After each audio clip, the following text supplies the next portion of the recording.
99X, Barnes and Leslie, this is the Morning X. Say hi to our friend Butch Walker. Hey. Hey, how's it going? Man, it's Recordmas Eve. Can you believe it? Can you believe after like over 20 years we have a new album? It's exciting. It's cool. We're very excited, and we loved doing it. It was so much fun to do. So it's like we definitely didn't lose a step, I feel like, if I can say so myself. So, well, the record comes out tomorrow. We're going to dig into it. I know you're going to play us some stuff there. Butch is in his studio. We see it all right there. Butch is going to play several songs from the album, which we're recommending you buy it and not steal it. This comes out tomorrow, the new Marvelous 3. It's classic Marvelous 3. It's fantastic. When you guys went back into the studio, you and Jace and Sluggo, did you fall right back into place? We really did. It was so fun. Like we all three live in 3 different states now, which is really interesting. That's how that panned out. But we're closer than ever. And for anyone that doesn't know, after we split up over 20 years ago, we stayed best friends, even though we never played together again, except for the occasional, jamming a song somewhere. We just stayed best friends. So let's just say the synchronicity of getting back together felt like we never stopped playing, and that was magical. And we have a lot of video documentation of it as well, of making the record that we're going to be doing for possible like a documentary we're going to put out. What was the first note? Like, what was the first note of the first song you recorded? What was the song? I think the first song we recorded was the first song on the album, called My Old School Metal Heart. And we just got together. We were in the room here, and we plugged in, and we were smiling and we were like little kids. We were just laughing at how much fun it was to hit record and play again. It was not work at all. I mean, we feel like when you listen to the record, like it was a lot of work went into it, and it did, but it took us literally a weekend to record it all. So that's how in sync the 3 of us are. And we had the songs already. The songs were already pretty much all written, which I had been working on for a long time. Just in my spare time, I would always have this little folder of ideas that was like file under Marvelous 3. If that were ever to become a thing again, I was like, well, I've got this cool record of songs that I feel like sounds like kind of a nice throwback to the mid to late 90s, and maybe one of these days these will be Marvelous 3 songs. And that was my thinking. So it was over kind of like the last 5 or 6 years. A lot of the songs were culminated. And I sent them to the guys as like very rough demos that I've just kind of one-man banded, and they loved them. The guys were just like, yes, let's do this. So we all got together, came in, and they already had the song, so the homework was done. Because these guys, whatever, we're a bunch of idiots and cut-ups, but we're pros. Okay, we have to break. Let's start with that one. Do you mind? Will you play that one for us first? Sure, I'd love to, yeah. Let's take a break. Butch Walker is here for the hour. We're going to dig into the new album before it's out. This is exciting. Butch Walker is here. Okay, we're digging into the album. So we're going to hear, this is the first song, right? The first song on the record? This is the first song, the lead-off song on the record, which just felt like it had to be there because the magic was there the minute we recorded it. It was the first thing we recorded in the studio together again. What's it about? Well, I don't know if you guys know this, but we grew up playing in bands since we were teenagers. Since I was a teenager and Slug was a teenager, and me, Jason, Slug were in what people would like to call a hair metal band back in our teens in the late 80s, when we started playing music together in Rome, Georgia, of all places. And that's where we connected. And a lot of the theme on the new record is kind of leaning into our memories and our nostalgia, because we thought that would be the most genuine and honest take. I mean, sure, the songs are classic. Let's call it classic Marvelous 3 for anybody that knows our sound. But as far as, being in my 50s and writing lyrics, a lot of the last time we left off, I was still in my 20s writing lyrics. So a lot of shit's happened since then. So a lot of stuff has happened since then. And so I thought that it would be more genuine instead of trying to just recreate like, you know, a perspective of a 20-something-year-old, but remaining nostalgic with the memories, that it would be cool to kind of lean into that side of it. So a lot of this is about growing up, being a recovering metalhead, and because we were all three recovering metalheads when we were teenagers. So even though we ended up being a band that wasn't metal, eventually there's a lot of that in our hearts, along with power pop and punk rock and things like that. So My Old School Metal Heart is a classic, you know, love song of people that are not together anymore, but the memories they have were going through time together, when it was, listening to cassettes in the cars, and then it went to having an iPod, and then it went to having streaming. So it kind of goes through the timeline together as this couple that that stuck it out as long as they could until they couldn't. And it's kind of a testament too to saying things like, you know, that the band is still together, but we just fell apart. So that's the hook of the song. You're such a great storyteller, and it does. When I heard that song, it kind of takes all of us back, especially all of us who sort of grew up with Marvelous 3.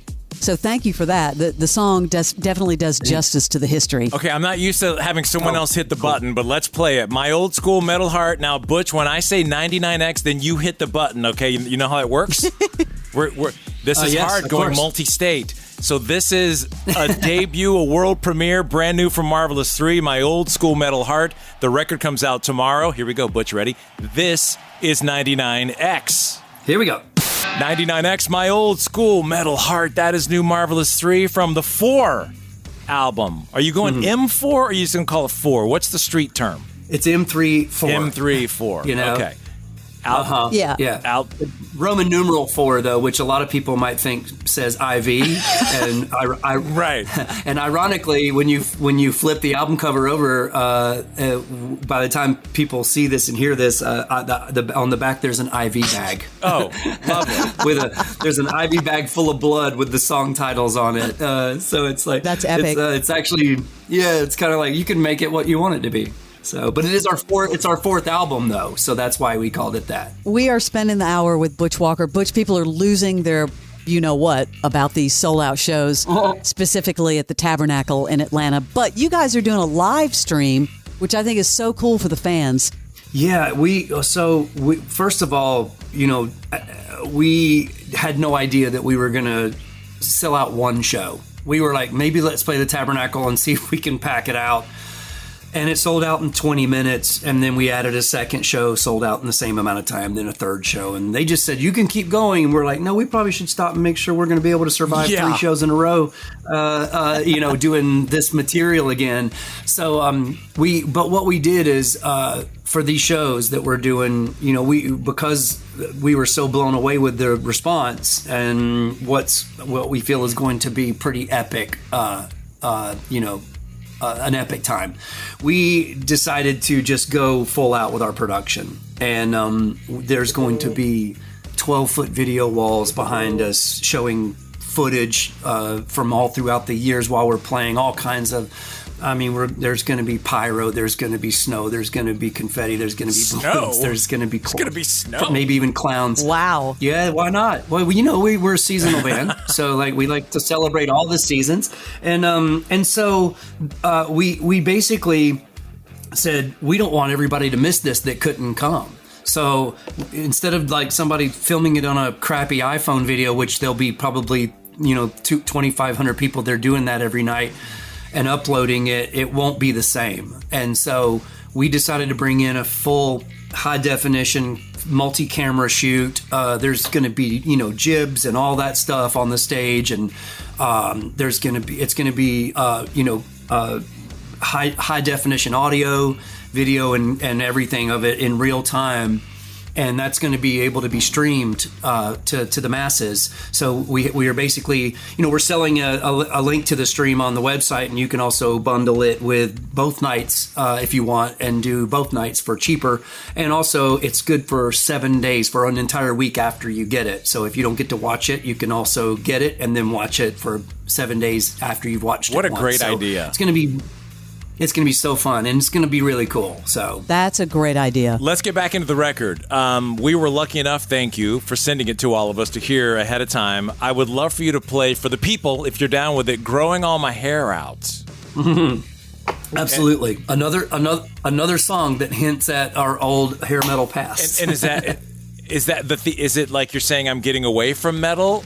No, not at all. It's actually just like I said, the record leans into so much nostalgia from our youth, because that's all we do is sit around. I mean, we logged 250 shows a year for like 15 years together in different bands and different haircuts, and different pants, and so we have a lot of stories to tell, and so lyrically we wanted to like kind of just we wanted to adapt these to kind of classic love stories that may be fictional but also kind of harkened back. So there's lots of shout outs to things. This one has some shout outs to Metallica from when I went in 1989, to see Metallica.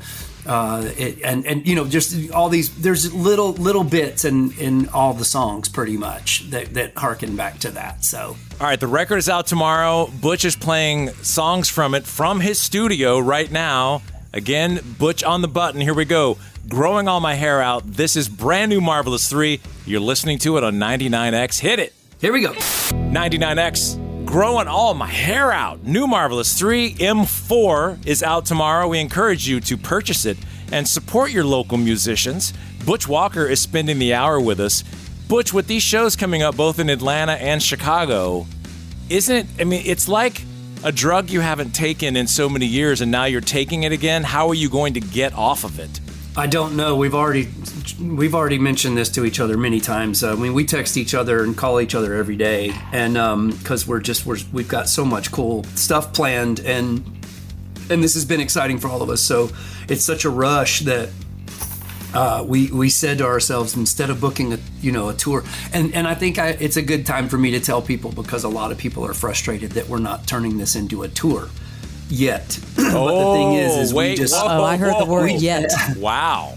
Well, that's because we got to wait and see, like I said, we got to wait and see if we're standing after 5 shows. Because if we can still walk after doing a week of shows, that's going to be 5 shows within 1 weekend or 2 weekends back to back.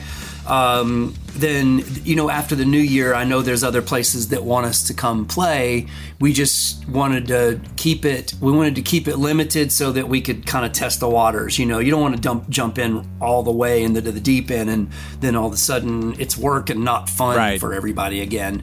So because it can get that way for bands, and anybody in a band that knows this, that has put in the time and put in the hours, that it can become work and a job and not fun. And the whole reason we got back together is for this to still be fun, because that's what got us into it in the first place when we were teenagers.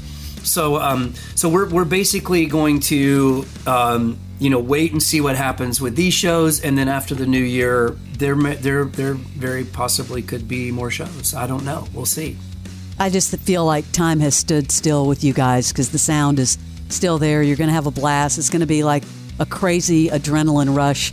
Talk about vinyl, because I understand now that we're going to see some vinyl on this new record. You are. We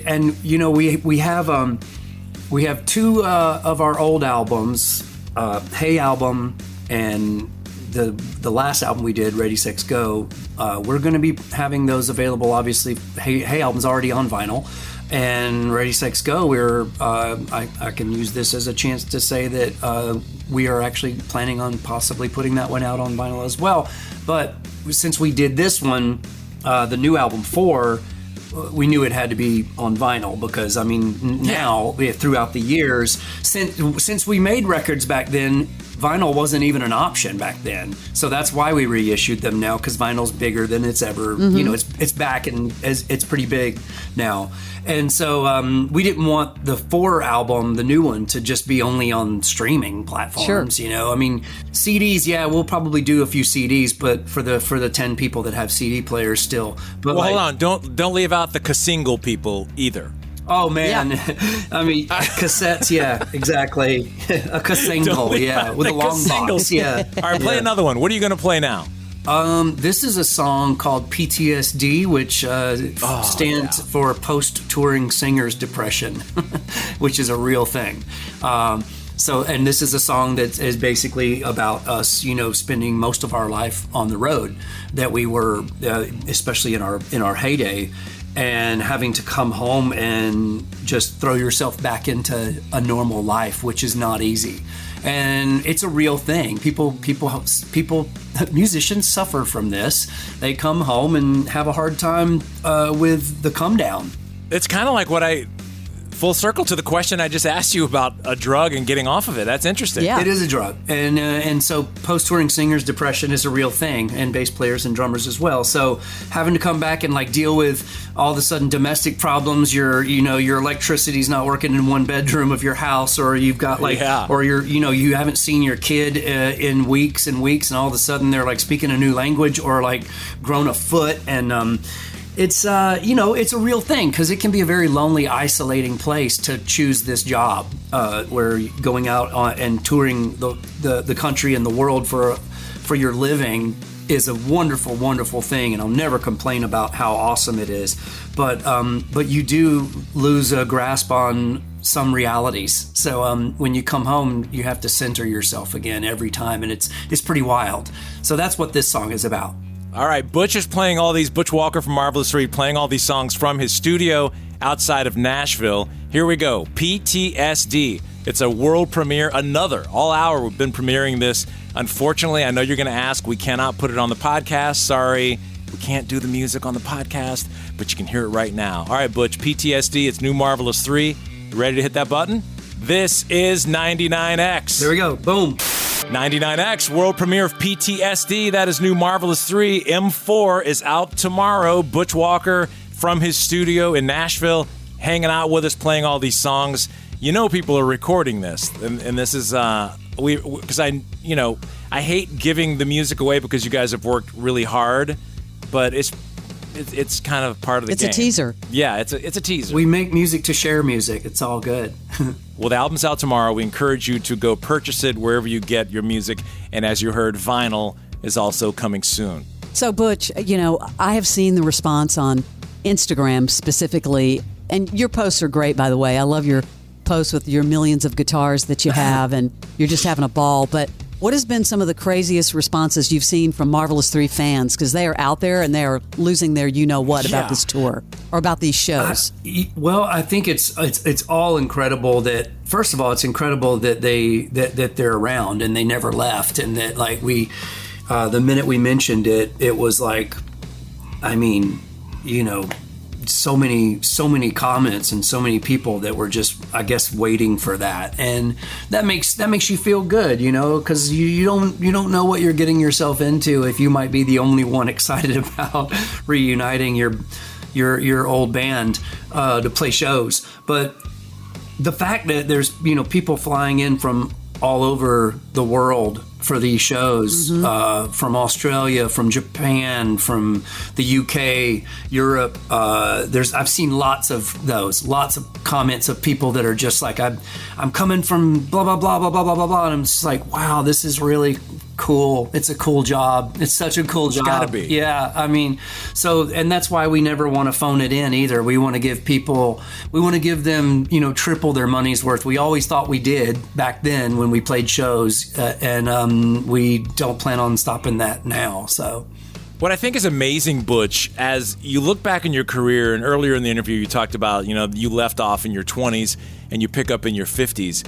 Now, back then you had to care. You had a record company over you. You had people, you're forging forward. Now, you don't have to worry about any of that crap because you're a made man now. You've had this incredible career, and you don't have to worry about any of that crap, and you can just rock. That's got to be a different feeling going on the stage going, F you to all the corporations and the whatevers. I'm going to do what I want to do. I think it's beautiful because we definitely endured a little bit of, a little bit of industry hell back then. And we were also not short on being snarky, snide and cynical, right, and sarcastic little, butt heads. So that being said, when you're younger, that's a lot harder to digest. But now it's easier just to breathe and know that we put in the 10,000 hours and this is the reward, is getting to do every bit of it ourselves, every bit of it our way. And that's kind of how we started the thing anyway. The first song that we brought to you guys that, whenever we wanted you to hear our little demo tape with that song Freak of the Week on it, was all recorded in my bedroom. Everything was just DIY, and we never, because that's all we came from. We'd already put in 10 years of touring, DIY, for 200 shows a year. Where is that house, by the way? Where's the house where you did Freak of the Week? I did it it was in a guest house. I was staying in a guest house behind a doctor's house in Ansley Park. So in Midtown Atlanta, and I was basically just crashing at a guest house. And I had a little tiny recording rig set up in there that was not many things. I think I had 2 microphones and very little gear. And we somehow managed to piece together, go into studios where we could get in after hours for free to cut the drums and go back to my place with my 1 microphone and do vocals and cut guitars and all that. And that's how we came up with that album and that song that really changed, our lives and my life forever as a producer and a future producer and songwriter for other people. That really was the catalyst. Man, I'm going to drive through Ansley Park now and never look at it the same. That's so, I love rock history, things like that. That's just so fascinating to me. Pretty cool. And you said 10,000 hours. I think it's more like, 30 to 50,000 hours, Butch, quite frankly, but that's okay. Yeah, I haven't done the math lately, but yeah, it's definitely a lot more. Give us one more from the record. What is Jackie and Tina about? Jackie and Tina. So this is a song. And by the way, what you've heard so far, we're just kind of skipping around the record a little bit. Yeah. There's a lot of up-tempo rockin' songs on the record. I know we've already played a couple of kind of more pretty melancholy songs, but that's about all on the record of that. The rest of it are they're all barn burners, and Jackie and Tina is no exception. This is a barn burner, as we like to call them, and it is a fictional story of 2 girls that love going to concerts together and grew up going to shows together, grew up hanging out with, bands, going to, after parties, going to shows and losing their minds and getting loaded and having fun, and because their lives at home might not have been so great, and music being their escape. And it tells the story in there about how, there's obviously some trouble at home for some of them, and it becomes a sort of almost like a Thelma and Louise type story by the end of it. And I think it's a very bittersweet, beautiful little story wrapped up in a very rockin' song. So. All right, let's check it out. Jackie and Tina, this is the last new one you're going to get. Tomorrow you can buy Marvelous 3-4, though. It'll be available wherever you get your music.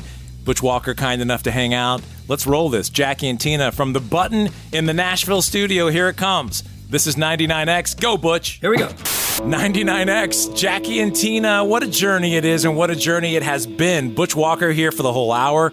Butch, thank you for hanging on the Morning X. You guys have been seminal to everything we've done as a band and helped us put ourselves on the map. So it brings me great pleasure to see you guys back in the seat. You're too nice. We're so excited about this. We cannot even tell you. And fingers crossed next year, a tour. Yeah, of some length. Yeah, Atlanta doesn't have to wait too long. Get ready for those coming up here very soon. But right now, Butch, thank you very much. We will see you soon. The Steve Show is next. Butch, bye-bye. Bye-bye. The Morning X with Burns and Leslie.